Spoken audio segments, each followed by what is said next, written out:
Je me présente, je m'appelle Léonard Labat. Je suis chez SOAT depuis quelques mois déjà et je travaille à la FNAC actuellement en mission sur une migration ASP.NET MVC. Et Sébastien donc. Donc Sébastien, moi je suis chez SOAT depuis bientôt 3 ans et actuellement je suis en mission à l'UNCA, à Montparnasse, sur une mission d'architecture sur le projet MVC. Voilà. Donc ce soir on va vous faire une présentation de ASP.NET MVC sur 3 points principaux. Donc le routage qui est l'un des cœurs de MVC, du fonctionnement d'MVC. Les moteurs de vue, parce qu'il n'y a pas qu'un seul moteur de vue dans MVC, on verra qu'il y en a 2 d'implémentés et on peut en créer nous-mêmes. Et enfin, Web API, qui est un pendant au Web Service mode MVC. Voilà. Donc je vais commencer par le routage. Alors pour ceux qui... vous avez tous plus ou moins fait donc, du web ce soir, donc c'est plutôt intéressant parce que vous savez tous au moins ce que c'est qu'une URL. Alors, une URL, c'est un chemin vers une page, vers une ressource sur le web. Et en fait, le routage, c'est jamais que l'interprétation d'une URL au format MVC. Voilà, donc en gros, pour mémoire, lorsque vous faites une requête sur un service, elle est interprétée et entre le début de votre requête et le retour, vous allez passer par différents modules. Ça, c'était le mode Waveforms. Vous passez par différents modules qui vont chacun faire un traitement. Vous avez le bout de votre requête qui est un HTTP handler. Donc typiquement, en Waveforms, c'était un point SPX, c'était une page. Ça pouvait être une image, ça pouvait être n'importe quoi. Et vous aviez un retour qui pouvait aussi être intercepté par un module. Et enfin, vous aviez la réponse s'affichait dans le navigateur. Tout ça, c'est parti d'un contexte. Donc à n'importe quel moment, vous aviez la possibilité d'utiliser le contexte. Donc le contexte contenait l'URL, contenait des cookies, contenait plein d'informations, notamment des informations sur le serveur. Voilà. Donc en fait, ça fonctionnait comme ça en Waveforms. Et aujourd'hui, en MVC, on a un peu le même principe, sauf qu'au bout, vous avez plus la page, la vue que vous allez appeler en MVC, c'est plus un handler. C'est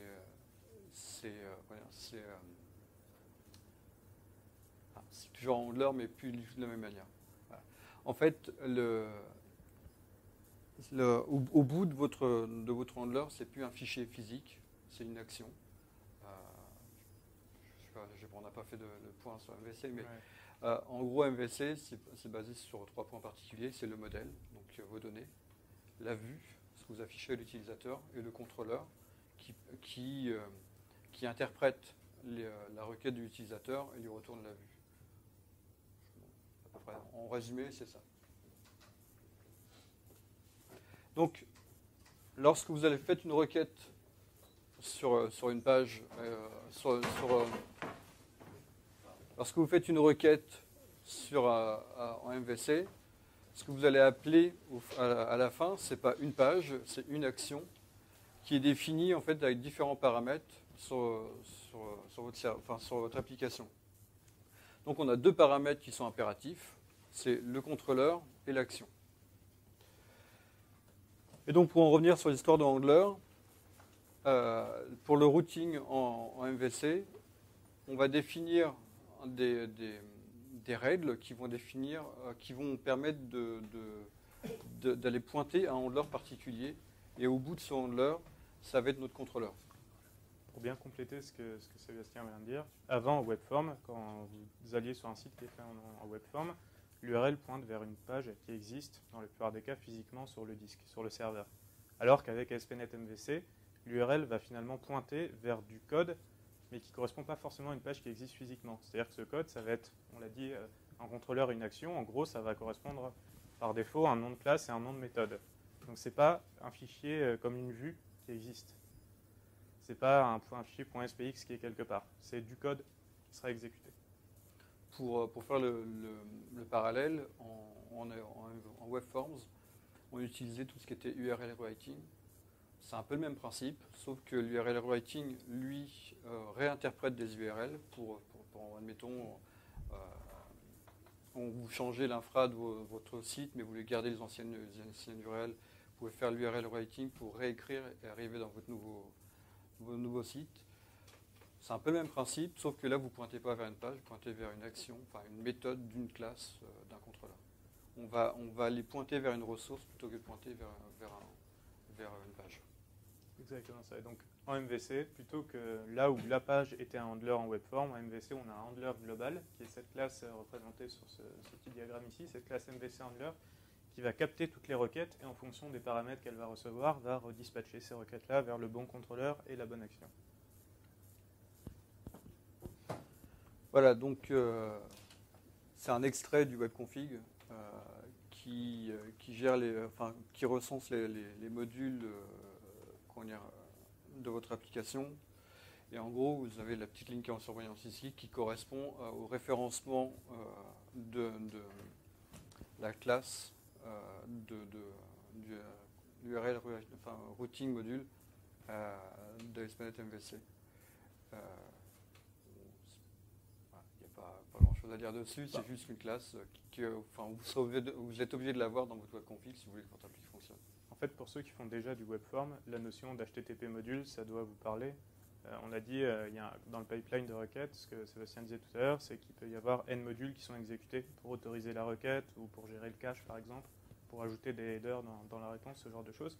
Et tout ça, ça aboutit à un handler.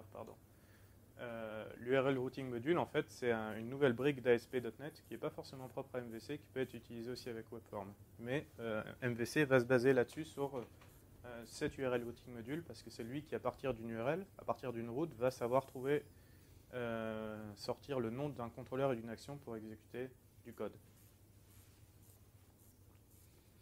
Voilà, donc en fait, une route, c'est quoi? C'est une URL qu'on peut décomposer en plusieurs éléments. Donc vous avez l'URL absolue qui est, comme son nom l'indique, absolue. C'est l'ensemble de l'URL que vous allez avoir dans le navigateur. Vous avez l'URL relative qui va être relative par rapport à votre site internet. En gros, si vous masquez la première partie dans votre site, si vous faites / article, / titre, etc., c'est du relatif. Ensuite, on a les segments qui correspondent à la décomposition de la route. Et donc, on verra tout à l'heure comment on définit une route en MVC, mais vous allez retrouver donc les segments. Là, vous avez votre contrôleur, et ici, vous avez les paramètres passés à votre action. Paramètres, donc vous avez l'action titre, et ici le paramètre identifiant de votre article, tel que ça va être défini en fait dans les règles des routes.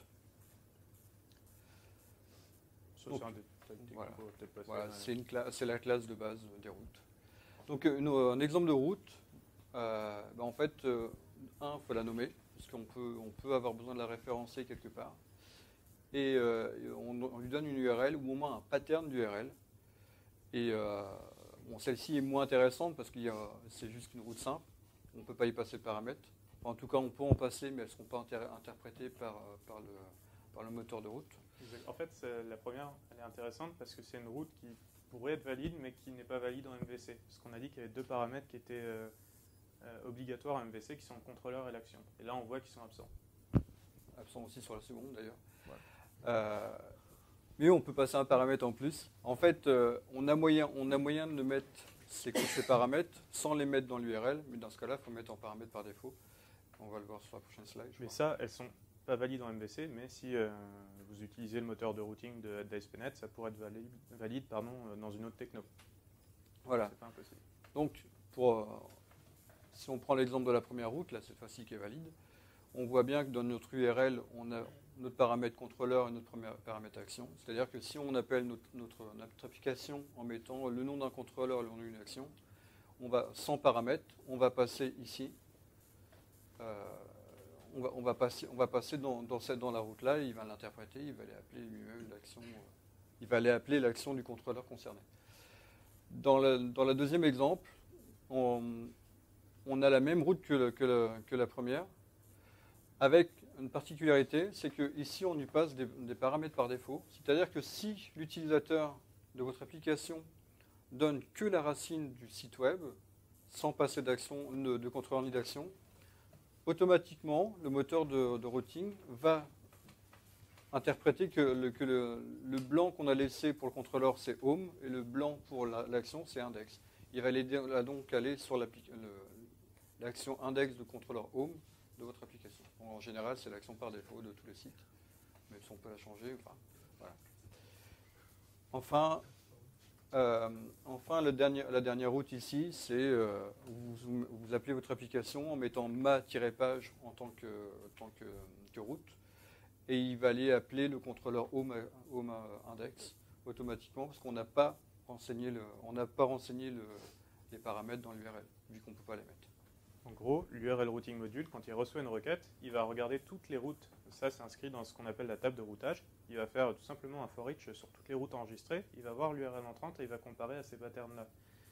Si par exemple, il voit quelque chose où il y a un mot / un autre mot, et que cette route-là est en première dans la table de routage, alors il va la sélectionner. Et il va aller chercher ensuite un contrôleur qui s'appellera par la chaîne de caractères qui est à ce niveau-là, et une action par la chaîne de caractères à ce niveau-là. Si par contre l'URL contient juste ma-page, il va prendre ce truc-là, il va voir qu'il n'y a pas de paramètre contrôleur ou action dans l'URL, mais c'est pas grave parce qu'on a renseigné des valeurs par défaut juste en dessous, donc il sait qu'il doit forcer sur ce contrôleur et cette action.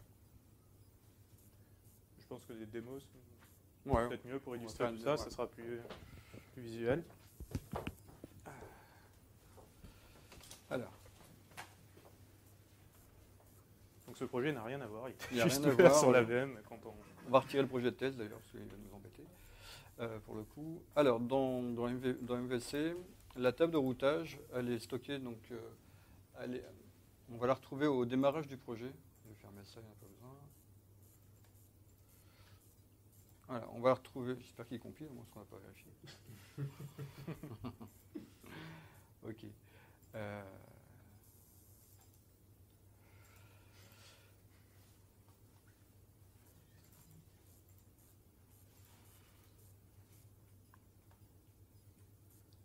Bon, c'est pas grave, on n'a pas besoin pour le moment.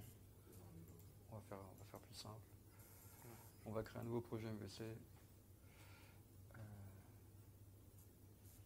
Si je trouve, voilà, MVC. Oula. On a de la chance, il n'y a que MVC2. Donc on va peut-être installer les outils rapidement. Donc pendant que tu installes des outils. Attendez. Exactement, c'est du direct sur une machine, pas du tout préparé.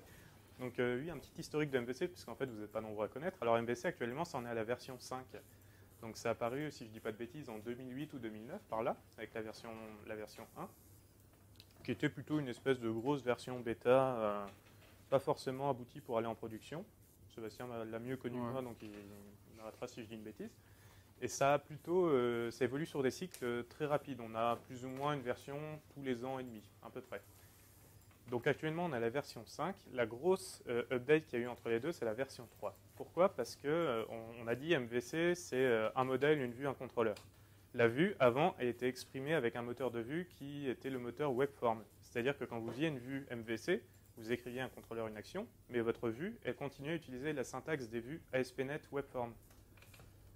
Ceux qui connaissent WebForm savent que ce n'est pas forcément la manière la plus légère d'écrire une vue. En tout cas, la plus... Pour ceux qui ne connaissent pas WebForm, imaginez que vous faites du développement Windows, mais sur Internet. C'est quelque chose de très prévu pour faire du RAD, pour faire du drag and drop de contrôle et autres. Les défenseurs de WebForm vont me taper, normalement. Si je suis tout seul. Voilà. Avec la version 3 de MVC, il y a eu une grosse nouveauté, c'est l'arrivée d'un moteur de vue dont on va parler dans la deuxième partie de la présentation, c'est Razor. Il y a aussi beaucoup d'autres nouveautés, beaucoup de raccourcis de syntaxe, on n'en parlera pas dans cette session en fait, parce qu'ici on s'est concentré uniquement sur 3 aspects, mais en fait des sessions 3T sur ASP.NET MVC, on pourrait en faire pendant 6 mois à peu près, tellement il y a d'aspects. Mais en gros, ça a rajouté des filtres d'action pour faire de l'AOP. On a eu quoi ? On a On a beaucoup de points d'extensibilité qui sont apparus, parce que c'est ce qu'on verra dans les prochaines démos. ASP.NET MVC, c'est un framework qui est extrêmement extensible, extrêmement personnalisable. Il y a eu aussi un gain sur la partie injection de dépendance, car un autre intérêt de faire du MVC, c'est de pouvoir faire des tests unitaires. On ne le verra pas aujourd'hui, mais probablement dans une autre soirée. Et voilà. C'en est où? Et il faut installer plateforme installeur. Ah ok, bon ça. Voilà. Alors me bien encore un petit peu plus longtemps. Voilà.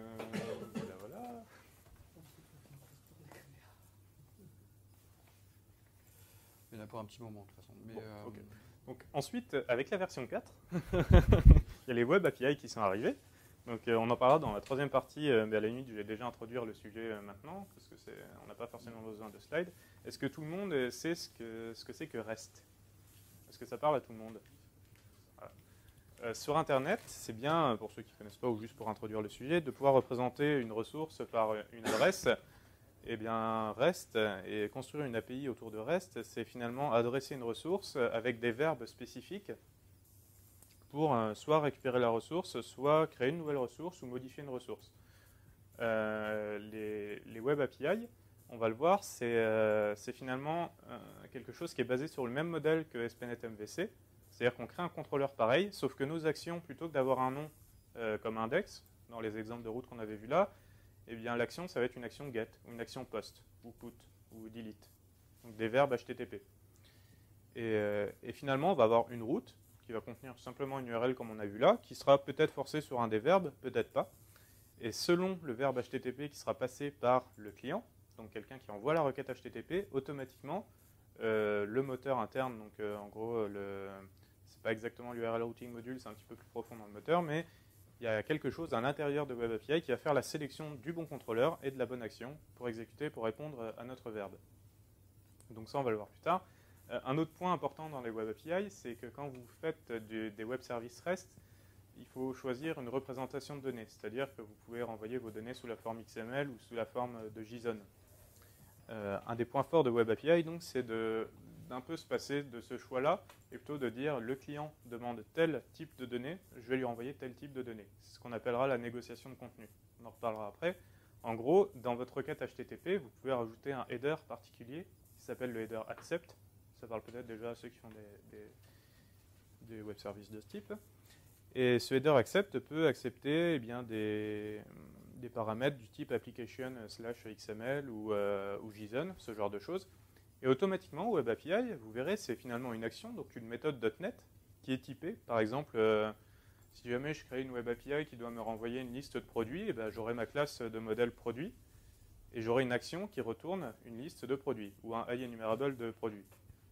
Eh bien, automatiquement, vous faites votre petit return new ou return ma liste et lui, par rapport au type en entrée, il va prendre la liste et il va aller utiliser un mécanisme de formateur pour transformer la liste dans le bon format. Donc, soit un beau XML qui contient ma liste de produits, soit un beau tableau d'objets JSON qui contient la liste de produits. Donc, c'est au choix. Donc, ça, c'est la content negotiation. On va en reparler plus tard. Un petit point sur l'installation, peut-être. On a un débit de 47 kilobits seconde, donc ça va être difficile. Un câble réseau sur lequel tu peux te brancher.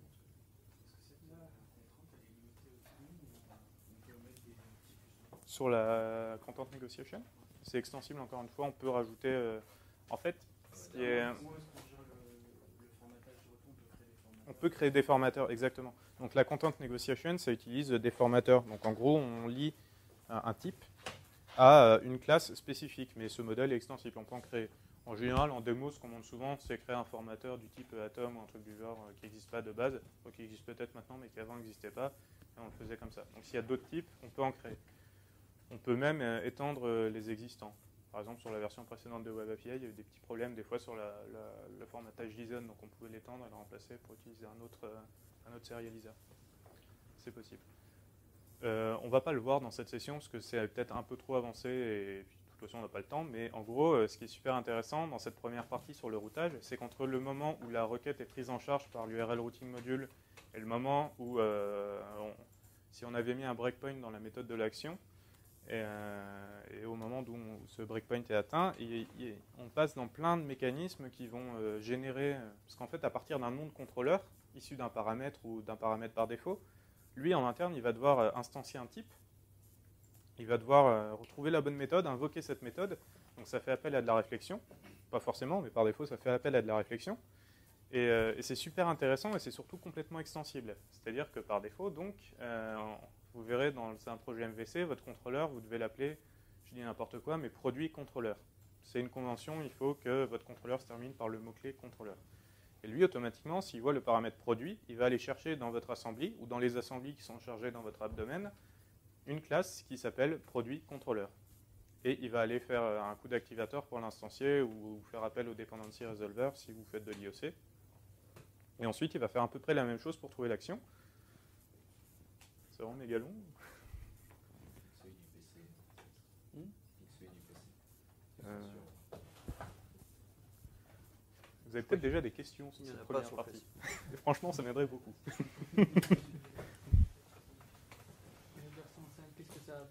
La version 5, qu'est-ce que ça apporte? Alors, super question.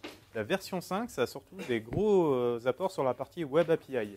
Donc, Web API, les API restent. On en a parlé un peu. Il y a une nouvelle version qui s'appelle la version 2, où notamment, ce qu'on vient de voir sur le routage, c'est une super question, c'est pas du tout prévu. Ce qu'on vient de voir sur le routage, là, on l'a vu un peu dans un scénario MVC. Les routes qu'on a vues à la fin, même si j'ai dit qu'il y en a qui étaient valides dans des scénarios non MVC, donc si jamais vous créez votre techno à vous et que vous utilisez le moteur de routing d'ASP.NET, eh ben, quand vous faites une route Web API, c'est un peu la même chose, c'est un peu la même syntaxe. C'est juste que la méthode qui est appelée n'est pas la même.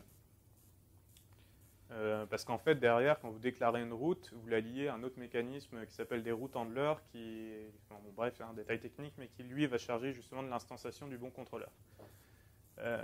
Dans les Web API version 2, il y a un nouveau mécanisme qui permet de faire du routage par attribut. C'est-à-dire que plutôt que d'alimenter une table de routage à la main, vous allez pouvoir déclarer vos routes directement par attribut. Et là, encore une super transition, où c'est super intéressant, c'est que le framework ASP.NET MVC, c'est un framework open source. Donc, c'est-à-dire que cette proposition-là, elle avait été faite par quelqu'un, et comme beaucoup de code qui est dans ASP.NET MVC, par quelqu'un de la communauté. Donc, qui avait déjà fourni ce mécanisme de routage par attribut pour la version 4. Et en fait, les gens l'ont accepté, ils l'ont mis dans la version 5. Et ça, c'est super intéressant, et ça joue d'ailleurs sur le rythme des sorties d'un an et demi, c'est que le framework évolue énormément et en bien. Wi-Fi. C'est vraiment long. Ouais, c'est vraiment long. Alors, il y a un autre truc intéressant, c'est que ASP.NET MVC, ça utilise... Est-ce que vous connaissez Nugget? Vous en servez tous maintenant. ASP.NET MVC, ça l'utilise énormément. On le verra en créant un nouveau template de projet. Ça va prendre 3 plombes aussi, parce que de base, le template de projet référence beaucoup de choses. Beaucoup trop de choses, d'ailleurs. Et donc, en utilisant Nugget, il va aller récupérer tous les paquets dont il a besoin. Et donc, on va faire un petit tour rapide des fonctionnalités d'ASP.NET, du coup, MVC. Il y a notamment tout un blog sur une librairie qui s'appelle .NET OpenAuth, qui est super bien, qui permet de supporter facilement OpenID ou OAuth dans ses projets, mais vraiment d'une manière super facile. Genre en 2 lignes, vous vous connectez à un provider. Et bien ça, de base, c'est référencé dans la plupart des projets. Je dis la plupart parce qu'en fait, il y a beaucoup de templates de projets sur la version 4, donc celle qu'on va voir en démo là. Quand vous créez un nouveau projet, vous pouvez faire un projet vide, un projet internet, intranet et autres. Ah, c'est mieux. On aurait dû faire ça depuis le début.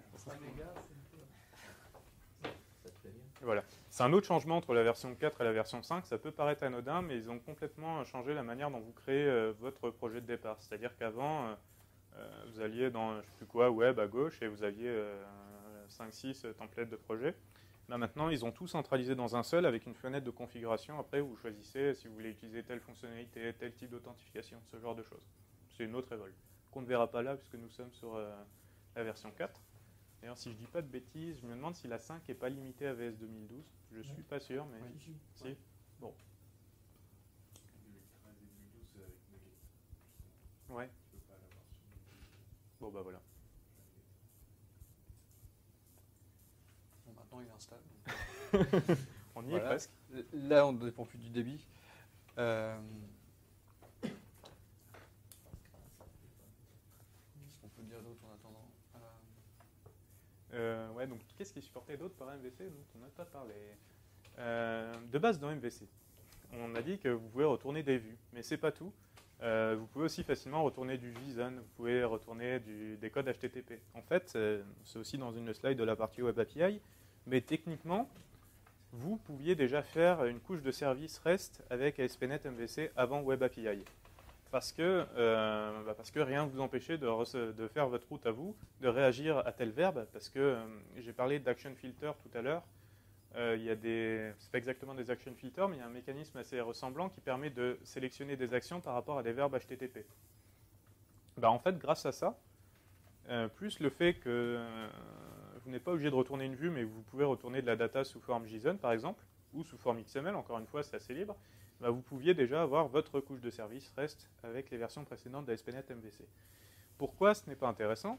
Donc ça, en fait, je prends de l'avance sur les slides, en fait.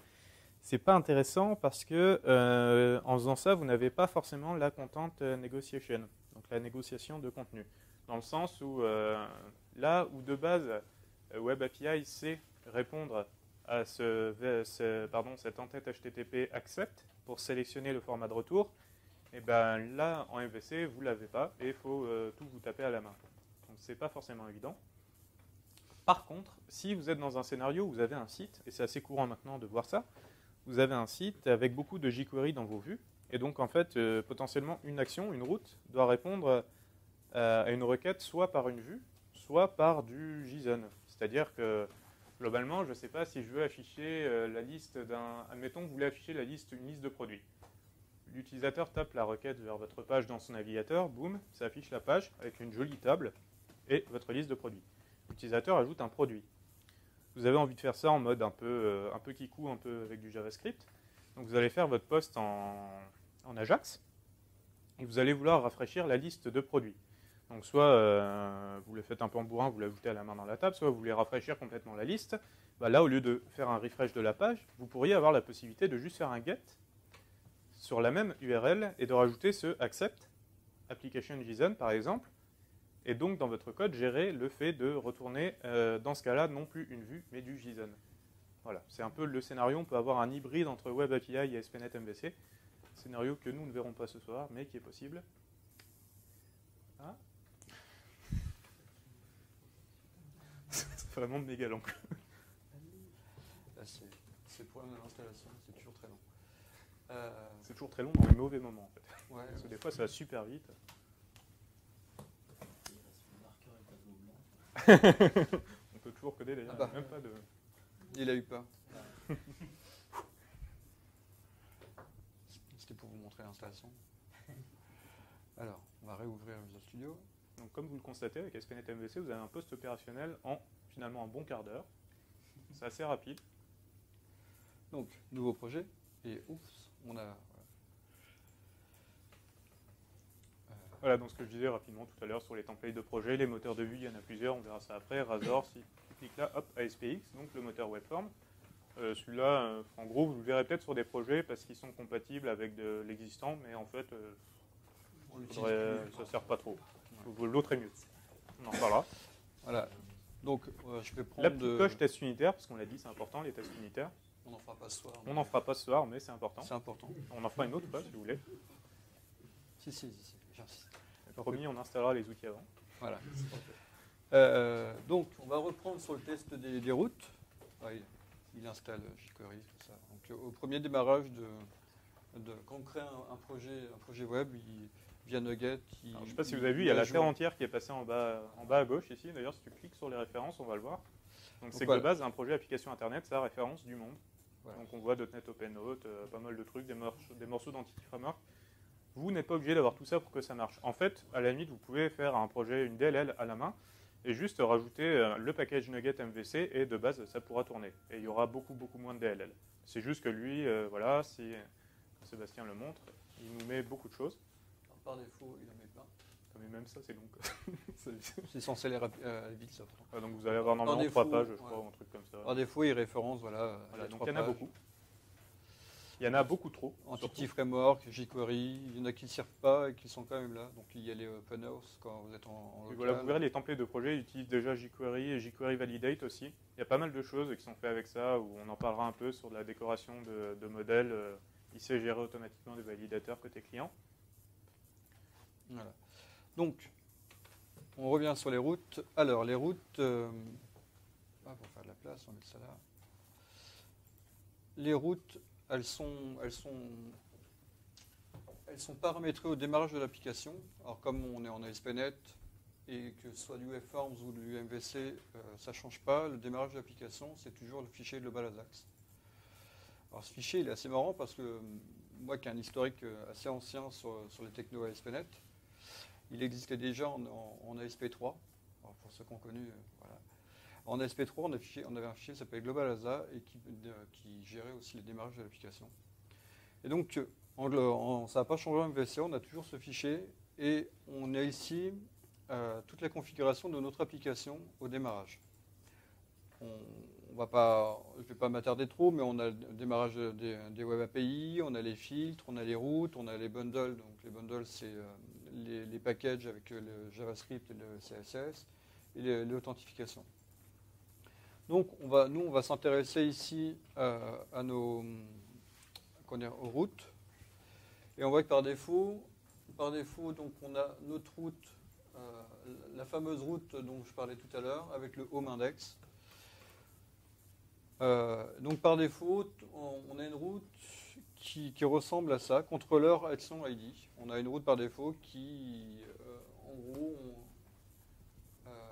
on va prendre un contrôleur, on va demander, on fait un get, on fait n'importe quoi dessus, et puis on a un paramètre optionnel qui est ID. Et par défaut, en dessous, on a le contrôleur, on a nos paramètres par défaut, donc qui sont le contrôleur home, l'action ID, et index, pardon, et l'ID qui est un paramètre optionnel, donc on le met ou on ne le met pas, ça, pour lui il interprète de la même manière.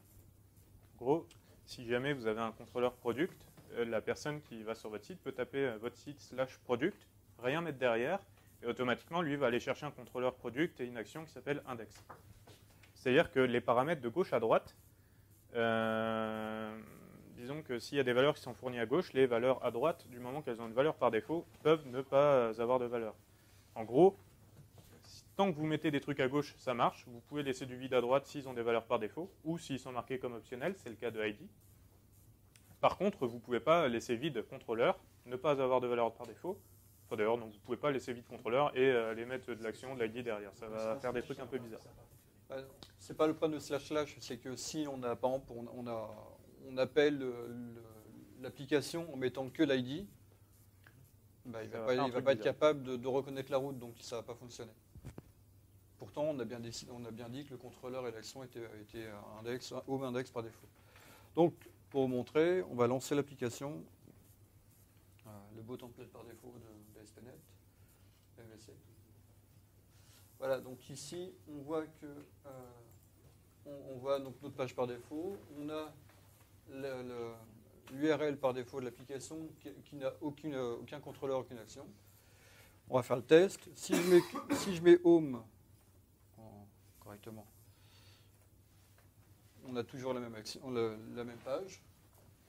Si je rajoute index à la fin, en majuscule, minuscule, ça ne change pas. On a toujours la même page qui s'affiche, la même vue qui s'affiche. Donc on voit bien qu'il a bien pris en compte nos paramètres optionnels.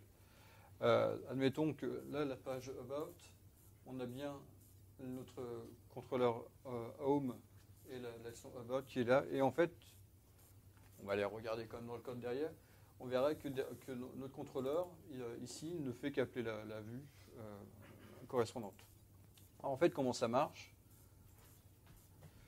Donc, tout à l'heure, Léonard vous a parlé que par convention, les contrôleurs étaient préfixés contrôleurs et suffixés, pardon. Et ils sont dans le répertoire contrôleur au pluriel. Donc ici, on va avoir notre contrôleur home. Hop. C'est pas le meilleur raccourci. On a notre action par défaut qui s'appelle index, un viewBag avec un message, on l'avait ici. C'est le message que vous voyez, Modify this template, qui est là. En gros, une des grosses problématiques en MVC, c'est comment passer des choses du contrôleur à la vue. Il y a plusieurs façons de passer de l'information du contrôleur vers la vue. Il y a soit on va passer par le modèle, qui est la meilleure des manières. Et après, vous avez une classe, la classe ViewBag, qui est une poubelle dans laquelle vous mettez des choses et vous pouvez récupérer de l'autre côté. Alors en fait, c'est un objet dynamique. C'est un objet dynamique. Et la dernière chance. Voilà. Et donc l'objet dynamique a été. On soupçonne que l'objet dynamique a été créé justement pour ça. Voilà. Donc vous voyez bien que le type est dynamique.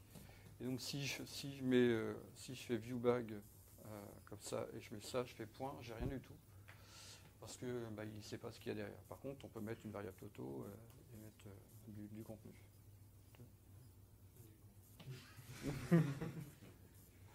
Voilà. Donc ça marche. Et si dans ma vue, j'utilise cette variable-là, ça fonctionnera, il m'affichera le même texte. Donc tout à l'heure, on a vu le contrôleur about. Donc en fait, c'est la même chose, c'est la description et tout. Voilà. Alors ça, c'est la partie contrôleur. On a aussi la partie vue qui va correspondre à notre contrôleur.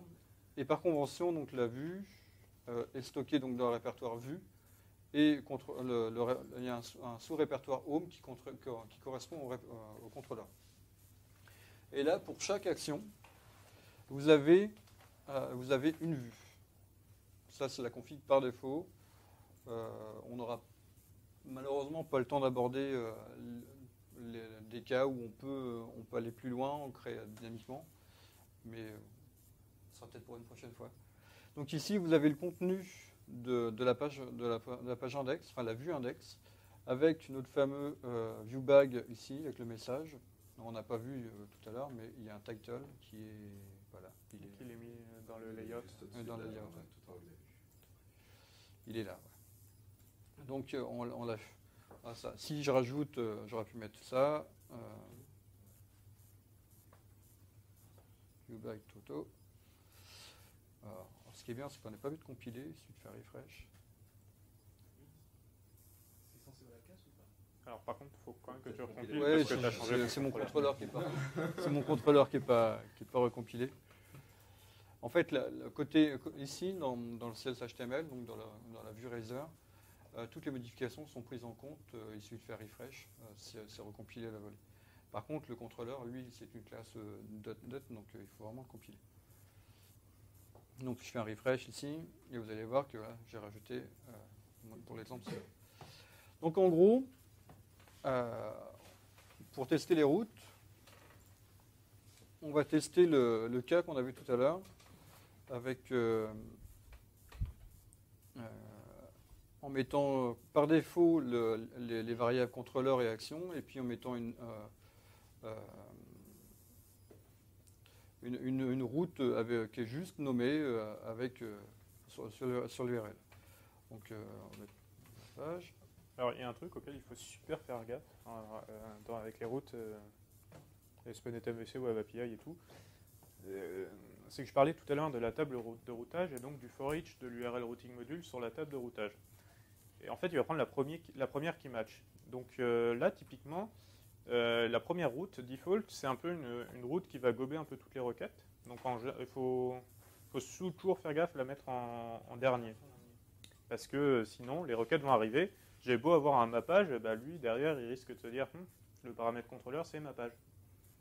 Donc c'est une grosse source de problème pour les gens qui débutent MVC. Et s'il n'y a pas de contrôleur, il passe à la suivante ou il plante? S'il n'y a pas de contrôleur, alors s'il n'y a pas de paramètre contrôleur, si on intercepte une route puis qu'elle correspond à aucun contrôleur, c'est pas la même chose en fait. C'est-à-dire que l'URL routing module, c'est décorrélé d'MVC. Donc il va pas, lui, s'il n'y a pas de contrôleur, il s'en fout. Il va prendre la première route. Il ne s'intéresse pas forcément aux paramètres contrôleur ou action. D'accord, donc il plante. Lui, il plantera pas. C'est après que ça plantera. Mais ça plantera. Voilà, Ouais. c'est après parce qu'il n'aura pas de quoi interpréter la route. Donc en gros, ici, on va retrouver donc l'exemple de tout à l'heure. Une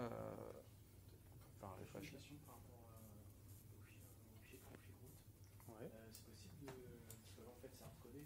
Ouais. C'est complètement possible de charger depuis une base de données, un fichier de config, ce que tu veux. Tout est possible. Ouais. C'est un standard ou il faut le faire? Faut le faire. À ma connaissance, je ne crois pas que ça soit en standard. Ouais, y a pas, là-dessus, non.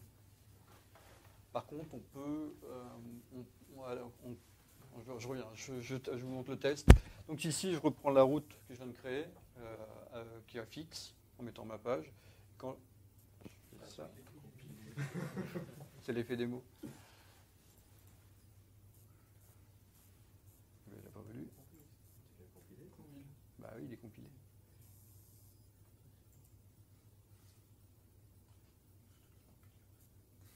Je pense que c'est plus que compiler. Tu peux shooter ton serveur et refaire un F5 pour qu'il recharge vraiment les tables.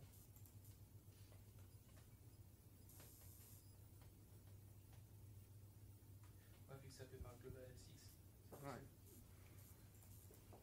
Vu qu'il a fait qu'une seule fois. Le code d'initialisation. Voilà. Donc on voit ici que la route ma page a été prise en compte et par défaut, il nous prend les paramètres qu'on a passés. Alors, on pourrait aller plus loin, on pourrait s'amuser en disant ah mais ma page, je veux y passer des paramètres. Si je passe un paramètre Toto ici, à votre avis, qu'est-ce qui va se passer? En fait, il y a deux choix. Il y a deux solutions. Soit il considère que je suis sur l'URL ma page, et donc dans ce cas-là, il prend ça et il va passer le Toto en paramètre là. J'y crois guère. Soit il se dit ah c'est marrant, ça me rappelle quelque chose. J'ai l'impression d'être dans contrôleur, action, et puis derrière j'ai pas de paramètres. Donc, à votre avis? Je vais prendre le dernier. En fait, là il dit très clairement, il dit pas très clairement d'ailleurs, il dit qu'il trouve pas l'URL. En fait, il appelle le second parce qu'il trouve, pour lui, il essaye de chercher le contrôleur ma page et de lui passer l'action Toto. Voilà. Donc c'est pour ça aussi qu'il faut se méfier quand on met des trucs en dur. Voilà. Par contre, si vous mettez, on l'avait tout à l'heure, on avait home about. Qui lui est une action du contrôleur qui ne prend pas de paramètres, vous voyez ici, et qu'on lui passe un paramètre, Toto.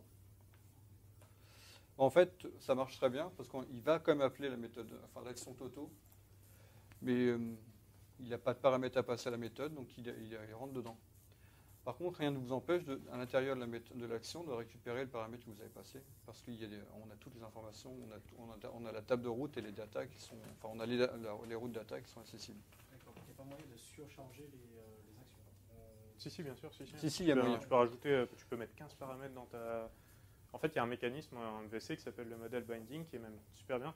On peut peut-être faire l'exemple rapidement. Si tu rajoutes une propriété string name, par exemple, sur ton... et que du coup, tu te mets une route qui... Ou fais pas de route, fais voir l'exemple en query string déjà. Parce que là, on a montré des routes, mais bien évidemment, on pourrait avoir /home/about, une query string name égale machin. Ça marcherait aussi. Après, on pourrait avoir la route où il y aurait un paramètre name dedans. Ça marcherait aussi. Et après, on pourrait avoir une classe product, par exemple, qui contient juste une propriété name, et dont plutôt que de recevoir le string name là dans l'action, tu reçois un product à la place. Et bien, lui, automatiquement, il va générer un objet product et recopier la valeur du paramètre name qu'il a dans la propriété name du product. Je n'ai pas créé la route. Donc oui, là en fait, ce qu'expliquait Léonard, c'est qu'ici j'ai une route avec contrôleur action ID, et ID c'est le nom de mon paramètre. Ici mon paramètre s'appelle name. Donc il ne fait pas le binding là. Vous voyez. Par contre, si je fais ça,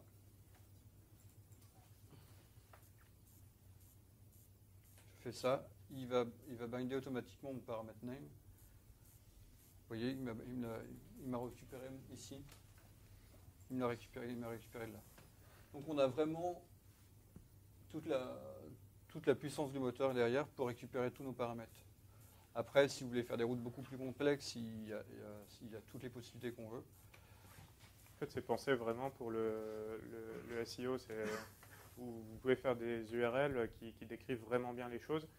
En fait, on est tombé dans un cas particulier. Si tu remontes la table de routage, le ma-page, l'exemple là, il est un peu biaisé parce que on a parlé tout à l'heure, je ne sais pas si vous vous rappelez, sur un graphe de segments. Donc des segments, c'est des choses qui sont délimitées par des slash. Et peut avoir plusieurs paramètres dans des segments, mais pour lui faire la différence entre ces paramètres-là, il utilise des caractères séparateurs comme lui. Donc c'est-à-dire qu'en fait, quand on tape ma page, même si on met un truc derrière, finalement, il ne passerait pas dans le cas là, parce que lui, il s'attendrait à avoir un segment qui contiendrait 2 paramètres. C'est pas considéré de la même manière. Mais en gros, tout ça, ça permet de faire des URL qui sont vraiment explicites sur le contenu. Plutôt que d'avoir mon site / mapage.spx, je vais pouvoir mettre vraiment, je sais pas quoi, produit, enfin avoir des noms explicites pour mes pages et améliorer le référencement de mon site finalement. Voilà. On va peut-être passer à la suite parce qu'on est un peu juste sur le temps. Ouais, bon. Ok, alors.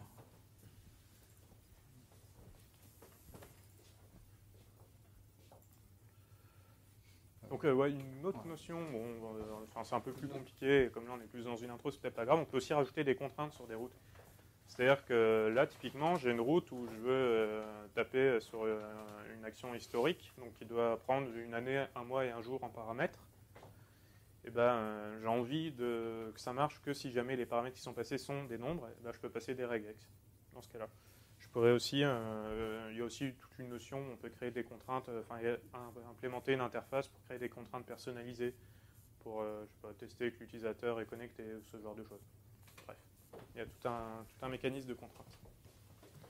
Voilà, pour résumer, mais on n'a pas trop le temps, donc en gros, les URL... je l'ai expliqué au tout début, en fait. C'est le chemin de la requête et du retour jusqu'à la réponse. C'est assez typique, assez standard. On a la même chose en MVC, en webforms, pardon. Voilà. Seul point important pour ceux qui font du webform, le HTTP handler, ce n'est plus la page, c'est une classe ailleurs qui va s'occuper de dispatcher et qui contrôle tout un mécanisme de contrôleur factory dont on parlera une prochaine fois si vous voulez, et qui va faire, en gros, qui va amener la requête jusqu'à la bonne instance de contrôleur. La démo, on l'a fait. Ouais. Vous avez des questions peut-être là-dessus? Ok. Une question. Ouais. Dans l'exemple où on passe l'attribut name pour choisir la surcharge de about, Ouais.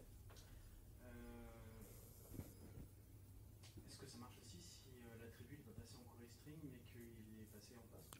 En post, oui. Avec un petit truc en plus.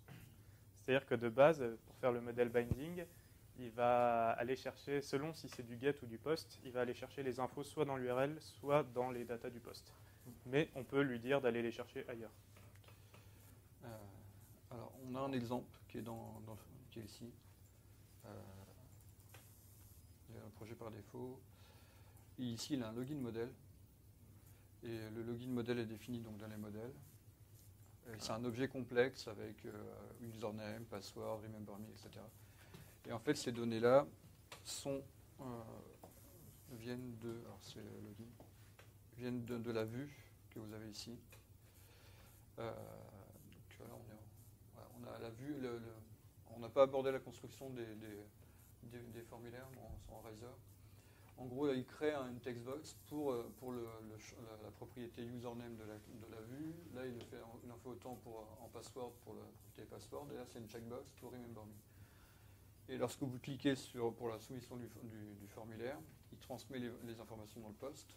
Et ces informations-là sont récupérées automatiquement dans le contrôleur, ici. En fait, il réagglomère l'objet, parce qu'au moment de l'écriture dans le Razor, on est explicite sur la relation entre En fait, le champ et ce qu'il fait, c'est qu'il génère des inputs avec des names qui ont le nom des propriétés de l'objet, tu vois. Et donc, du coup, quand tu postes, eh ben, ton truc, il va avoir un, je sais pas quoi, je me rappelle plus, un login égale machin, un password égale machin. Et donc, lui, derrière, il va faire le matching. Ouais. Et puis il remplit. C'est ça. Voilà. Après, c'est que de base, tu vois, il se base sur les names. Je sais pas si tout le monde voit, c'est peut-être un peu petit, mais alors c'est plus le name que l'ID, mais username, password, etc. Sachant que le mécanisme est assez puissant, on peut rajouter des préfixes devant dans les pages où on aurait 2 fois le même name pour pas que ça brouille le moteur. Si on a une sous-classe de celle-ci, il y aura username, point quelque chose, etc. Et il lui fait le binding automatiquement. Voilà. Ah, il y avait un... Pardon. Juste en aparté, parce que je parlais un peu des points forts de MVC par rapport à d'autres technos, si tu remontes la source, Il y a aussi pas mal de choses qui sont faites sur la sécurité dans SPNet MVC, automatiquement sur déjà l'encodage. En gros, pour sécuriser un peu les sorties de votre site, ce qui est affiché dedans, lui, automatiquement, pour éviter du cross-site scripting, il va savoir gérer l'encodage ou le décodage de ressources. Là, on a un autre mécanisme, c'est pour éviter le cross-site request forgery, où il va gérer la notion de token de vérification. Donc, où il ajoute automatiquement un token dans le formulaire. Enfin, pas tout à fait automatiquement, mais quand on fait appel au bon truc, quasiment automatiquement. Et il va aussi savoir émettre ce token-là dans un cookie. Donc, automatiquement, il validera la bonne utilisation de la requête. En gros, retenez juste que si vous faites du MVC, c'est plus simple de gérer certains points de sécurité. Et ce qui est important, c'est que, étant donné que c'est géré automatiquement, on n'a pas à le checker nous-mêmes. Et puis, il y a un petit truc aussi dans le contrôleur à mettre. Et donc, on n'a pas à tester nous-mêmes que c'est le bon token qu'on a récupéré. Puis, automatiquement, on fait le matching entre le formulaire, le cookie, ce genre de choses. Voilà. Donc, revenons ici. Alors, quelques petits mots sur les moteurs de vue. Alors, en fait, on va peut-être aller assez rapidement parce que tu as déjà présenté des vues. Donc, en gros, qu'est-ce qui se passe ici quand on fait un return view? Donc, j'ai dit tout à l'heure qu'on pouvait faire des return autre chose que des views. Pardon, donc on pourrait faire return JSON, par exemple. Return JSON, on lui passe une instance d'un objet et lui, automatiquement, il va le traduire en un flux JSON sortant et écrire ça dans la réponse. Return view, c'est un petit peu différent. En fait, dans un site ASP.NET MVC, vous avez une collection de moteurs de vue. Donc, historiquement, le moteur de vue, on l'a dit tout à l'heure, c'est le moteur de WebForm. Depuis la version 3, on a en plus le moteur de Razor, c'est-à-dire que les deux sont là, les deux cohabitent. Et en fait, vous pouvez en rajouter, il y a d'autres moteurs de vue, il y a Spark, il y en a d'autres qui existent déjà. Vous pouvez créer votre moteur de vue si vous avez envie et le rajouter là-dedans. Donc, en fait, quand vous faites Return View, et bien après, magnifique, ce qui se passe, c'est que donc il va créer un view result, bref, mais en gros, il va aller regarder cette collection de moteurs de vue là, il va demander à chaque moteur de vue, je suis dans tel contexte, donc tel contrôleur, telle action, est-ce que tu as une vue pour moi? Et lui, de base, bon après ça dépend des moteurs de vue, mais disons que Razor et le moteur WebForm, ils vont toujours marcher, ça marche énormément par convention en fait à ASP.NET MVC. Mais ils vont aller dans le répertoire views du site, ils vont chercher un dossier qui a le nom du contrôleur et ils vont chercher une vue qui a le nom de l'action. C'est de base. Ça peut être étendu, ça peut marcher autrement. Voilà. Et si donc s'il n'en trouve pas, et c'est pas bien. Ça va pas marcher. Et s'il en trouve une, c'est super. En fait, il va prendre la vue. Et ça va être la suite. La vue, donc c'était ce point CSHTML dont on a parlé. Et en fait, ce point CSHTML, c'est dans le cas de Razor, c'est quelque chose qui va compiler. Donc là où c'est un template au début, on ne va pas rentrer trop dans les détails techniques, là où c'est un template au début, donc c'est encore après, vas-y tu peux passer, c'est encore après, ça on l'a vu, ça on y reviendra. Voilà, on est presque là. Encore un petit coup. Hop, voilà. Donc ça c'est un tout petit morceau de vue, vous allez voir, donc je suis dans un CSHTML. J'ai mis une petite directive using, un peu comme en .NET en haut, quand vous faites du C#. Je lui ai dit que je voulais utiliser, je voulais typer ma vue, très important, avec un modèle particulier, et le fait de la typer, ça fait que je pourrais utiliser des HTML helpers pour générer des formulaires, par exemple, facilement. Et puis on voit là aussi qu'on a un appel, une propriété user, et on appelle une méthode. En gros, Razor, c'est ça. Ouais. Attends, je peux juste revenir 2 secondes. Pardon. Tu veux peut-être dire un mot sur le fait de mixer par rapport à la syntaxe de WebForm? Alors, par rapport à la syntaxe, pour ceux qui ont fait du WebForms et qui n'ont jamais vu MVC, ça va vous sembler super lisible. Pour ceux qui ont fait du PHP, ça va peut-être vous rappeler des choses. C'est vachement proche du modèle de template de PHP. En fait, c'est vraiment un nouveau langage qui permet de mixer à la fois le code client et le code serveur. Ça me rappelle la génération Code Spaghetti de ASP.3. Mais ça va encore un peu plus loin que ça. En fait, on ne met pas de logique dans une vue. C'est défendu par convention, on va dire. La vue est là pour afficher l'information. Et pour éviter d'avoir du code à rallonge comme on avait en WebForms, ils ont eu l'idée d'utiliser l'arrobas comme préfixe de mot-clé. J'ai bien dit préfixe. Et du coup, tout ce qui est préfixé par un arrobas, c'est une variable ou une méthode Razor. Voilà. Donc pour faire simple, on affiche l'information en mettant @ là on a user.identity get username. Voilà. En gros, Razor, dans la manière dont il marche, il a deux parseurs, un parseur de code, peut-être pas parseur d'ailleurs, et un parseur de markup. Et automatiquement, quand il va regarder un fichier, il va voir qu'une balise s'ouvre, donc il va se dire là c'est du markup. Quand il va voir un arrobas ou un arrobas accolade, ce genre de choses, il va dire là c'est du code, je vais l'interpréter un peu différemment. Et c'est ça qui fait qu'on peut mixer les deux ensemble. Je ne sais pas si on va regarder la démo parce qu'on est un peu short sur le temps, mais c'est complètement extensible. Razor, ça peut s'utiliser ailleurs. En gros, là, ça sert. À la base, Razor, c'est même pas fait pour MVC en fait. Ça a été fait pour Webmatrix, qui est un autre outil de MS. Mais Razor, vous pouvez faire un projet console, c'est ce que je voulais montrer en démo, le référencer et l'utiliser dans un truc qui n'a rien à voir avec un site web. Si par exemple vous voulez générer des fichiers texte automatiquement, vous pouvez utiliser Razor, ça marche.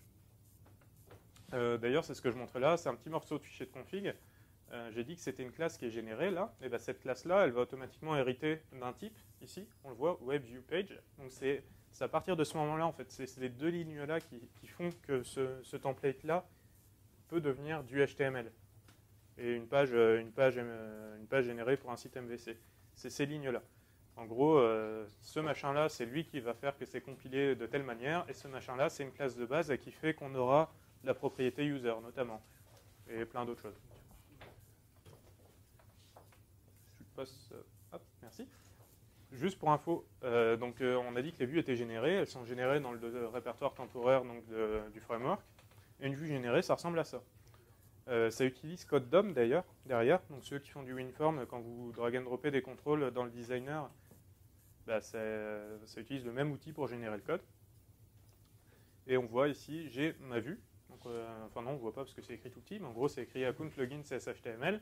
Et ça hérite bien de mon WebViewPage. Et super important, on a vu qu'on avait mis un arrobas model. Et ben en fait, c'est un WebViewPage qui est typé ici, sur une classe loginViewModel. Ce qui fait qu'automatiquement, derrière, j'ai plein de méthodes helper qui vont savoir que ma vue va manier ce type de modèle-là et qui vont me permettre de faire des choses rapidement. Je vais faire une petite démo là-dessus. Donc on avait prévu des démos un peu plus avancées, mais qu'on fera peut-être une autre fois. Parce qu'en plus, si vous découvrez MVC, c'est peut-être pas super intéressant. Bon, on va prendre le projet de base, c'est pas mal. Alors, si je relance mon site, que je vais dans le formulaire de login, par exemple, on voit ici, j'ai ce formulaire-là à gauche, qui contient deux champs. Une textbox ici, une autre là, et une petite checkbox ici. Ce machin-là, ça a été généré, Sébastien vous l'a montré, par ce code ici. Alors, je vais dégager ça parce que c'est tout petit, sinon. Par ce code-là. Donc, en fait, je suis dans une vue qui est typée pour une classe loginModel. On voit arrobas model, loginModel. Cette classe-là, elle est très simple. Elle contient trois champs. Username, password et remember me. Et ce qui est intéressant, c'est que ça sait utiliser les data annotations. Donc, c'est un mécanisme de .NET qui n'est absolument pas propre à MVC, qui permet de décorer un modèle, lui donner des infos. Par exemple, pour ce champ-là, j'ai envie de lui dire d'utiliser telle valeur pour le display, c'est-à-dire c'est ce qui va être utilisé dans le label. Là, j'ai envie de dire que ce champ-là, c'est un type un peu particulier, que c'est un password. On va déjà voir ça, c'est déjà pas mal. Comment ça se traduit derrière? C'est que ici,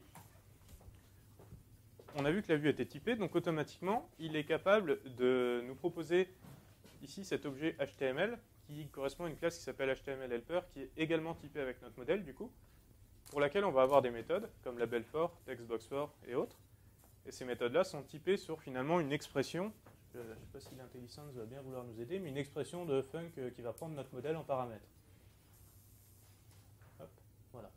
Vous voyez, ce machin-là, il va prendre finalement un login modèle en paramètres. Ce qui fait que, super simplement, sans rentrer de choses en dur, je peux lui dire de me générer un label pour cette propriété-là. Et lui, automatiquement, derrière, il va aller regarder les data annotations qui ont été appliquées sur cette propriété.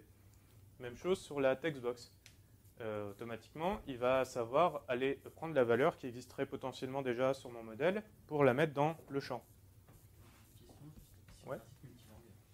Si on a un site multilangue, super question. Tout est prévu. Tout est prévu. Ici, on a plusieurs champs. on voit notamment un resource type. Et donc, comme son nom l'indique, en fait, on peut lui filer un type-of du fichier de ressources qui y correspondrait. Et donc, on lui passe juste la clé de la ressource dans ce cas-là. Et d'ailleurs, c'est encore tellement une super question qu'on peut encore même aller plus loin. Et c'était donc c'est une démo qu'on ne fera pas là parce qu'on n'a vraiment pas le temps, mais que j'avais préparée, où en gros, plutôt que d'utiliser des data annotation, vous pouvez aussi chercher ce qu'on appelle des métadatas, donc ailleurs, dans une source de données comme un fichier XML, une base de données et autres. Parce que il y a un point d'extensibilité de Razor, je dis n'importe quoi, un point d'extensibilité de MVC qui est à ce niveau-là. Donc en fait, modèle metadata provider, providers, ah. Vous avez cette propriété current-là qui fait que, de base, c'est un data annotation model metadata provider, donc quelque chose qui se base sur les attributs, mais vous pouvez l'enlever et vous pouvez mettre le vôtre. Donc vous pourriez avoir votre truc qui va avoir c'est tel type que tu me passes, et ben dans ce cas, je vais regarder dans mon fichier de config XML et je vais récupérer telle chose. C'est un point d'extensibilité. Ça, c'est pour les modèles metadata. Il y a un autre point important, c'est les attributs de validation. Là, je ne sais pas si vous voyez l'attribut required, l'attribut string length, ici. Il y en a d'autres qui sont générés aussi, enfin, qui sont gérés, pardon. Au-dessus, vous avez un compare, ici. Ouais, un compare. Alors, required et string length, c'est des standards. Compare, c'est un petit peu particulier. Il est... je dis peut-être une bêtise. À la base, il est spécifié MVC, mais je crois qu'en fait, dans la dernière version du framework, il est ramené en standard. En fait, ça se rapproche beaucoup pour ceux qui ont fait du webforms des validateurs que vous aviez dans les pages. C'est à peu près la même implémentation d'ailleurs. Et d'ailleurs, donc automatiquement, en fait, la validation, elle va savoir survenir en deux temps. Donc j'ai parlé tout à l'heure d'un mécanisme qui s'appelait le model binding. C'est-à-dire que quand on postait une donnée à partir de données qui étaient passées en post, il savait reconstituer un modèle. En fait, il sait faire plus que ça, c'est que comme on lui passe une classe dans une action, c'est le cas là, voilà. Comme on lui dit que cette action attend un login modèle, lui, il va reconstituer le login modèle. Il va aussi aller regarder les métadatas de validation qui sont présentes sur ce modèle. Donc si par exemple on a dit que le champ username est required, eh ben, il va vérifier automatiquement que le champ est bien required, et bien renseigné. Alors, décidément. Et s'il ne l'est pas, eh ben, on a une collection sur tous les contrôleurs qui s'appelle le model state, qui va être à false. Il va nous dire bah, le modèle n'est pas valide par rapport au contrat nécessaire et qui a été spécifié. C'est encore un peu plus fort, c'est que les helpers de Razor savent générer aussi de la validation côté client. C'est-à-dire que tout en bas, alors il y a un mécanisme de section, on y reviendra la prochaine fois encore une fois, avec Razor, où on peut faire de la composition de vues, c'est-à-dire que Razor, vous avez un layout global, un peu comme les master pages ASP.NET, et à l'intérieur de ce layout, vous allez avoir votre morceau de vue qui correspond à l'action courante, mais vous pouvez aussi dire que, comment ça s'appelait en ASP.NET, quand tu crées des zones de contenu dans un... Des content part. Content part User control? Non, c'était des content part. En fait, ouais, où il y avait un truc, on définit un emplacement, un endroit, on dit on est dans une page maître, à un niveau très large, et puis on dit qu'on réserve cet emplacement par quelque chose qui sera définissable par un enfant. C'est le mécanisme des sections MVC ici, où en gros dans le layout, on a une zone qui existe pour les scripts, et ici dans les vues enfants, on va pouvoir rajouter des scripts, des chargements. C'est un autre point posé super bien de MVC, c'est les bundles. Je vous montre ça, c'était pas prévu, mais c'est cadeau. Je l'ai abordé rapidement tout à l'heure. Super exemple. Ici, ils utilisent jQuery UI. Ils ont des CSS pour tous les contrôles. Plutôt que de se farcir des liens vers tous ces trucs-là, parce que déjà c'est chiant quand on fait, et en plus les navigateurs ils aiment pas trop, enfin c'est pas très bien de faire plein de requêtes comme ça pour aller charger des ressources dans le navigateur, c'est pas forcément performant. Il y a des bundles en MVC qui savent prendre plein de fichiers, les mettre tous ensemble, déjà dans un fichier, ce qui est déjà bien, et aussi les minifier, minimiser en français, je sais pas si ça se dit. En gros, En debug, il n'est pas activé par défaut. ouais, mais justement je vais vous montrer la différence. En gros, alors forcément il n'est pas utilisé. C'est sur le login. Sur le login? Ouais. Euh, Account login, je crois. Ouais, attends. Voilà. ne suis pas doué. Voilà. En gros, hop. On voit ici qu'il nous a mis deux scripts, jQuery Validate et jQuery Validate Unobtrusive, qui est une bibliothèque de MS qui nous permet de faire le lien justement entre nos attributs côté serveur et côté client, on va dire. On voit ici que j'ai deux lignes. Pourtant, dans mon bundle, quand j'ai créé mon bundle, j'ai créé un bundle qui s'appelait bundle jQuery Val et j'ai mis ces deux scripts dedans, ces deux parties-là. Si maintenant je passe en release,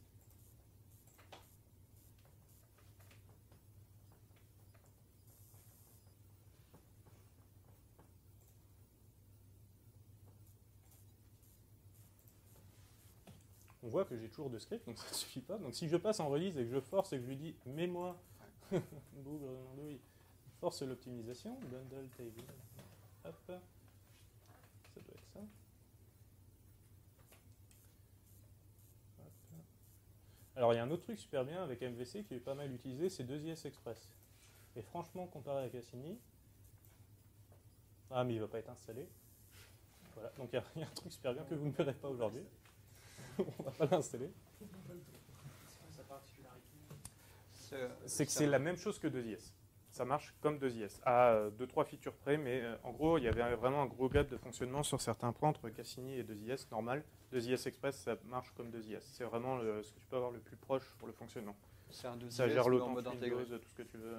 C'est vraiment un truc pour le dev. C'est assez étonnant qu'il soit pas. Mais en fait, c'est parce qu'il n'est pas installé, mais de base, d'ailleurs, il est présélectionné quand tu fais un projet MVC. Je sais pas qui c'est qui m'a posé la question, pardon.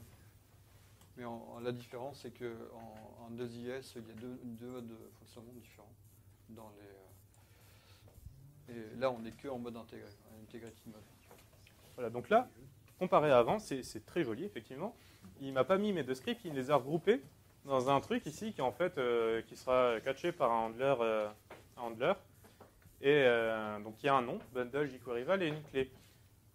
Si je vais voir ce que c'est, ça va pas être très joli parce qu'en fait, il m'a pris, je crois qu'ils n'étaient pas minifiés de base. En gros, il me les a pris, il me les a mis ensemble, il les a minifiés. Mais ce qui est top, et ce qui est vraiment top, donc déjà, de base, quand le client va charger la page, il va y avoir moins de requêtes qui partent parce qu'il y a moins de choses à charger. En plus, les choses seront plus petites. La minification, en général, ça minifie vraiment bien. Et surtout, cette clé-là, ce qui est bien, c'est qu'en fait, elle est automatiquement... elle change, en fait, des fois. Elle est générée, en fait, à partir du contenu. En fait, c'est un hash, tout simplement, du bundle.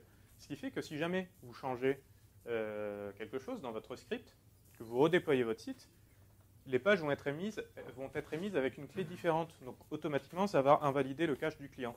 C'est-à-dire que par défaut, là, il ne doit pas y avoir feeder là-dessus, mais je ne sais pas si dans Chrome on va pouvoir le voir, mais quand on reçoit ça, il y a un cache, un set cache qui est sur un an. Mais le fait de changer cette clé-là, ça fait changer l'URL de la ressource et donc automatiquement ça invalide à chaque fois le chargement du bundle. Et en fait c'est tout simplement un cache dependency sur le fichier, sur la ressource. Donc dès que vous changez ça, boum, ça va régénérer le contenu du bundle et ça marche super bien. De quoi on parlait? On parlait des validations côté client. Oui, regardez, boum, là vous voyez, j'ai cliqué sur le bouton, ça n'a pas soumis ma page et pourtant j'ai bien mes erreurs qui s'affichent parce que c'est de la validation côté client. Ça, bien évidemment, c'est personnalisable, c'est internationalisable, mais côté JS, un peu plus. Si jamais j'avais pas activé... Si jamais je n'avais pas activé ma validation côté client, donc si je ne charge pas ce script-là, hop, je fais la même chose, je vais sur ma page, je clique, cette fois-ci, on voit que ça a posté mon truc. D'ailleurs, on le voit parce que le rendu n'est pas exactement pareil. Il y a cette ligne-là qui est apparue qui n'était pas avant, qui est le validation summary. Mais du coup, là, ces messages-là, ils n'ont non plus été générés par le client, mais par le serveur, puisque c'est la validation serveur qui est survenue. Voilà. Bon, je pense qu'on va s'arrêter là sur les vues, ce qui commence vraiment à être tard. Vous avez des questions? C'est un peu rapide. Non? Bon, bah alors, on va conclure par quelques mots sur les Web API. Donc ouais, voilà la première démo que je voulais vous montrer, donc le modèle Metadata Provider. Donc pour générer, l'idée c'était de pouvoir générer des formulaires dynamiquement à partir d'une source en gros, plutôt que de se baser sur des modèles décrits dans une classe, d'avoir un fichier de config sur lequel je peux faire exactement la même chose C'est-à-dire générer un formulaire dynamiquement avec toutes ces validations, toutes ces métadatas-là. Hop. Razor sans ASP.NET MVC, donc ça c'était une autre démo que je voulais faire, c'était pour construire des templates dans une appli console. Hop, voilà. Donc REST, on en a parlé tout à l'heure. Je vais peut-être ajouter des trucs parce que Non, non, très bien. il est mignon. Il se repose. Ouais. Voilà, donc des verbes HTTP, des réponses HTTP, on en a parlé tout à l'heure.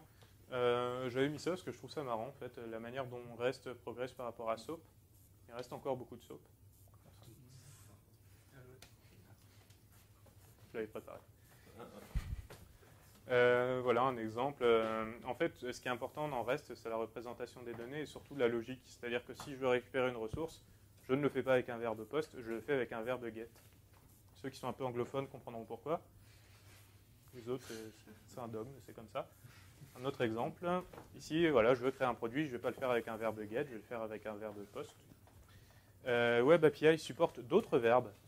J'ai mis ici put, donc pour mettre à jour des données. Delete pour supprimer des données. Patch pour mettre à jour des données aussi, mais les puristes diront que c'est pas comme put. Et add pour le verbe HTTP pour juste récupérer les headers des entêtes. Qu'est-ce que c'est ça? Donc la content negotiation, le truc dont on parlait tout à l'heure.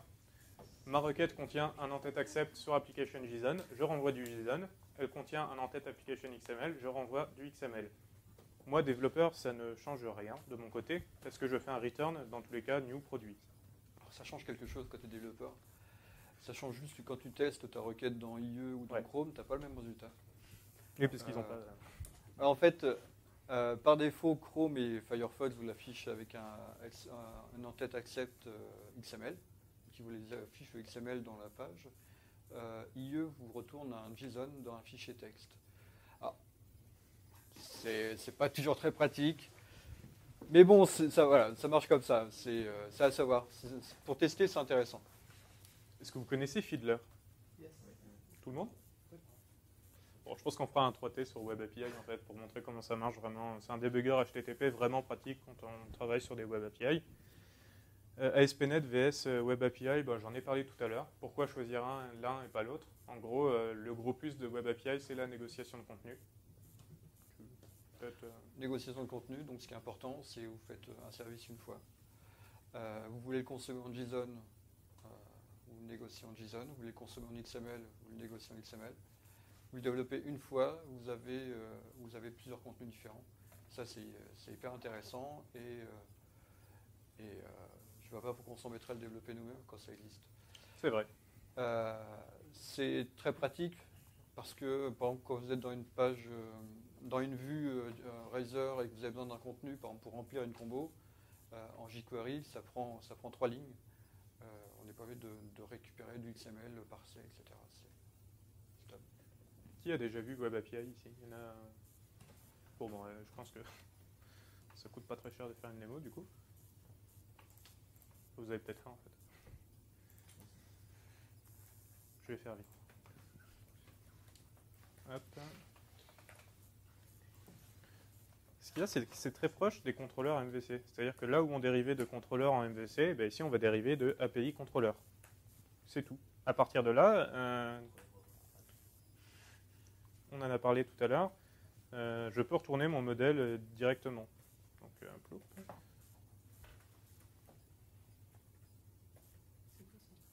Petite différence par rapport à MVC, dans les contrôleurs, c'est que ici vous avez un contrôleur, vous ne pouvez pas appeler d'action. C'est-à-dire que ça sera en fonction du verbe que vous aurez mis qui va sélectionner l'action correspondante.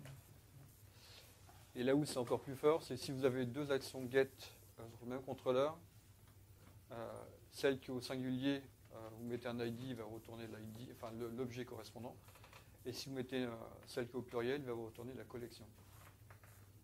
C'est des petits trucs sympas qui ont été ajoutés, qui sont pas mal. Donc, bien sûr, il faut que le type de retour soit en conséquence. Sur les routes, un mot sur les routes, on a vu le route config pour les routes MVC. Les routes Web API de base sont dans le Web API config. Tout ça dépend du type de projet que vous choisissez dans la fenêtre de création de projet tout au début.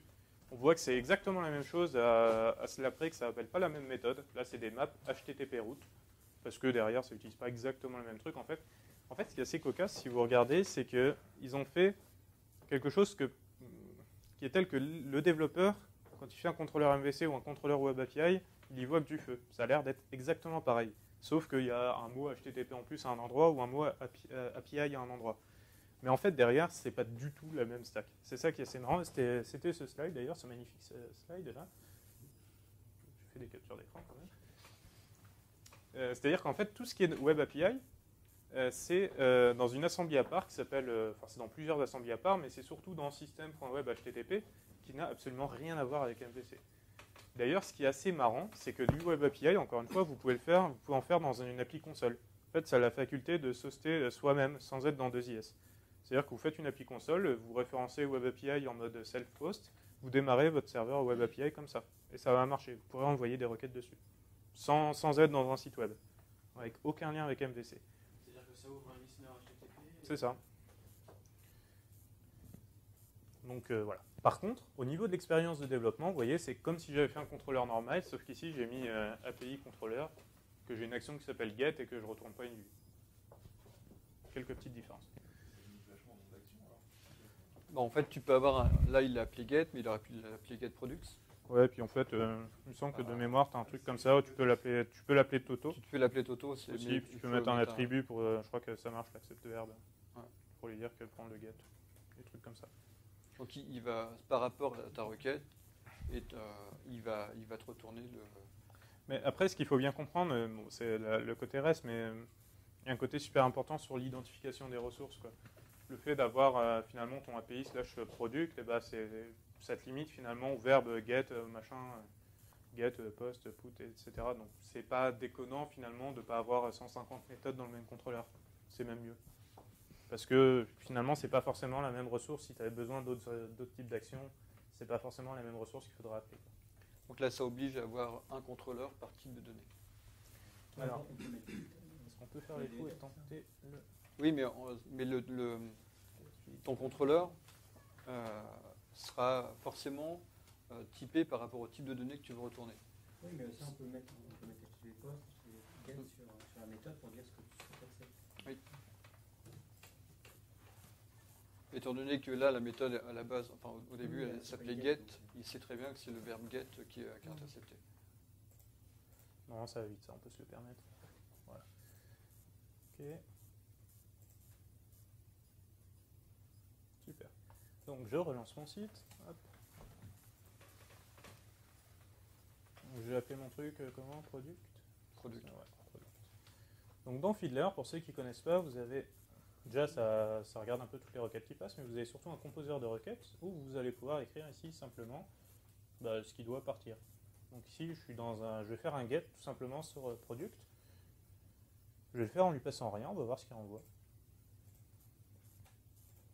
Par défaut, il m'a mis du JSON, parce que ça doit être son formateur par défaut.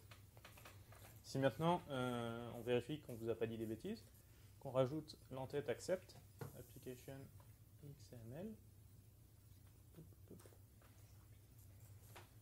hop, on voit déjà qu'ici, ça a l'air d'être du XML, parce que Fiddler nous a mis la petite icône du XML. Et si je clique sur XML, on voit qu'il m'a bien renvoyé du XML. Voilà. Et en tant que développeur, donc, il y a cette négociation de contenu-là qui s'est fait derrière sans qu'on fasse rien de particulier. Et donc, encore une fois, c'est extensible. Ça utilise en fait une collection de formateurs dans laquelle on peut en rajouter d'autres. Voilà. On aurait pu mettre du SOAP. On aurait pu mettre du SOAP. La démo, souvent, c'est de faire de l'atome ou du content direct. Ça marche aussi en post. Vous voulez peut-être une démo post si vous avez faim. Du CSV. Voilà. En plus, ça va pouvoir illustrer ce dont on parlait tout à l'heure. On va mettre un breakpoint.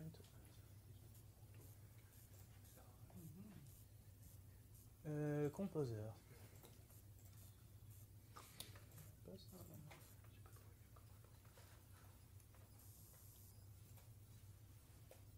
Du coup, je pense qu'on va pouvoir faire un truc comme ça. C'est le genre de truc qui marche jamais parce qu'il y a toujours une syntaxe un peu. Pardon. C'est name, je crois que je l'ai appelé. Après, faut JSON au bout des doigts. Un peu le problème. Ça va. Hop. Donc là, ça ne marche pas. Parce que j'ai dû me planter dans la Mais syntaxe. le front body, je crois. Il n'y a pas de crochet. From body, normalement, c'est pas nécessaire quand tu es en poste. Parce que justement, quand c'est un type complexe, le type complexe, il va le chercher automatiquement dans la requête. Il n'y a pas de guillemets sur. Il n'y a pas de guillemets sur le nom. Et il y a Il n'y a pas de T'as qu'à copier la réponse. le nom de la property. T'as qu'à copier la réponse. C'est pas bête ça. Si ça marche pas là, c'est ce que je ferai après. Ça, hop.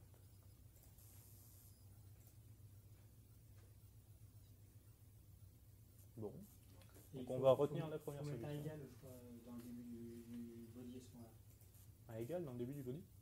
Ouais. Ça me- Ou- Je vais copier la réponse, c'était pas mal ça. C'était une bonne idée.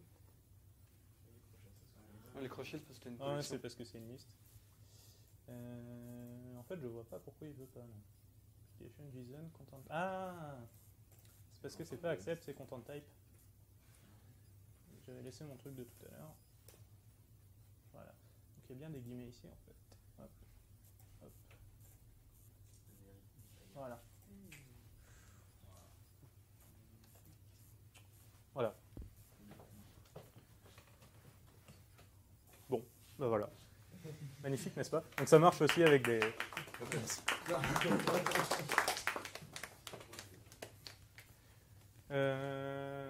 Bon, bah ça on a tout vu déjà, vous connaissez tout sur le bout des doigts. Et je voulais vous faire une démo aussi sur les batch requests, mais bon, tant pis. Voilà. Vous avez des questions sur Web API ou globalement sur MVC? Ouais, c'est par rapport à, justement, vous faites la comparaison entre les Web API et les comptes MVC, Ouais. mais j'arrive pas trop à comprendre. On peut renvoyer des vues aussi. Non. Dans Web API, non. Dans Web API, non, c'est que de la donnée. Donc en gros, ça sert juste à envoyer des données. En fait. Ça, En gros, ça remplace les web services ou les choses dans le genre. Ouais. Plus que le côté MVC où on a des vues, des choses comme ça. C'est la différence principale. D'accord.